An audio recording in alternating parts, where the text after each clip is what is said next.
আচ্ছা, chilli chicken বানাবো। Chilli চিকেনে যে পেঁয়াজ কুচি, টমেটো কুচি, রসুন কুচি, আদা কুচি মাখিয়ে নেব।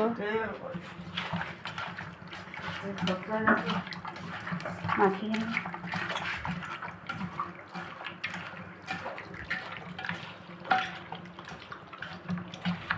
মাখিয়ে নেব, মাখিয়ে নিয়ে তারপরে তেলে দিয়ে দেবো, ভেজে নেব। কড়াইতে তেল দিয়ে দিয়েছি তাড়াতাড়ি হওয়ার জন্য। দুটো কড়াই বসিয়েছি, দুই দিকে করে নেব।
এখন ভাজা হয়ে গেছে, এটা সব নাবিয়ে রেখেছি, সব নাবাচ্ছি।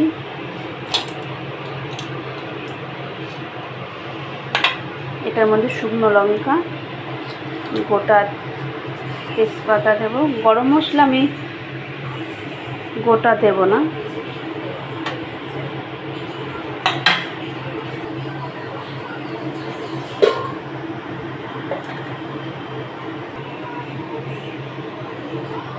রসুন কুচি দিয়ে দেব,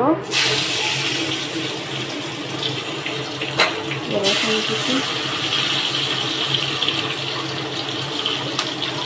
রসুনটাকে একটু নেড়ে নাড়াচাড়া দিয়ে এই যে আদা কুচি,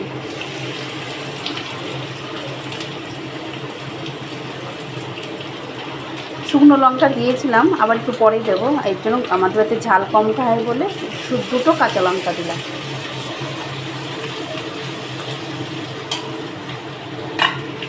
এবার পেঁয়াজ কুচি, পেঁয়াজ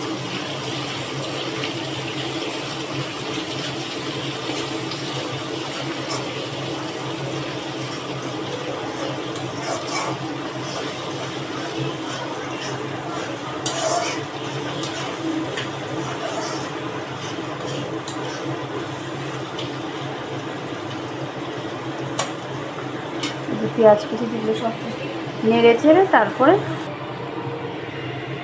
একটু কাশ্মীর লঙ্কার গুঁড়ো দিয়ে দেবো। অল্প দিয়েছি কাশ্মীর লঙ্কার গুঁড়ো,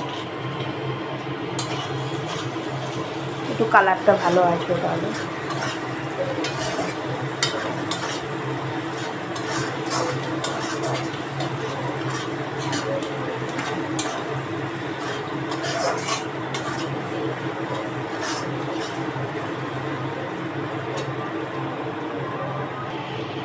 টমেটোটা আগে দেওয়া উচিত ছিল, আমি একটু পরে দিলাম।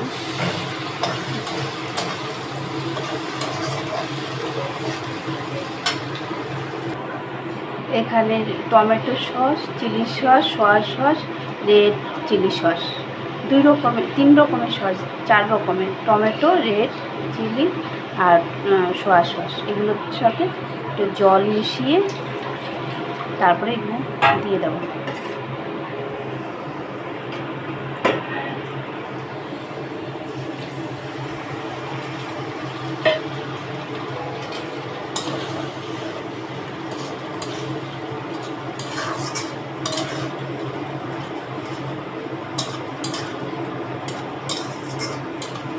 আজকে চিকেনটা পরে দেবো, এখন দেবো না চিকেনটা।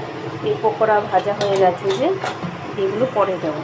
আচ্ছা, জল গরম করে তারপরে চিকেনটা দেবো আজকে।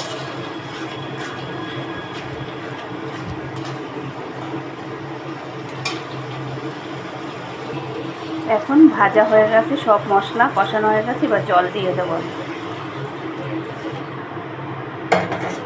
জল দিয়ে এবার জল ফুটলে তারপরে গিয়ে এই চিকেনগুলো আমি দিয়ে দেবো। আমাদের বাড়িতে চিলি চিকেন একটু ঝোল ঝোল খেতে সবাই ভালোবাসে।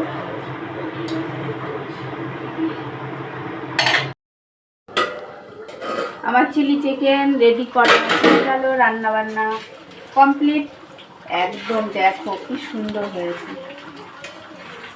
খুব টেস্ট হবে, খুব ভালো লাগবে খেতে। একদম কমপ্লিট হয়ে গেছে রান্না। না না আসি।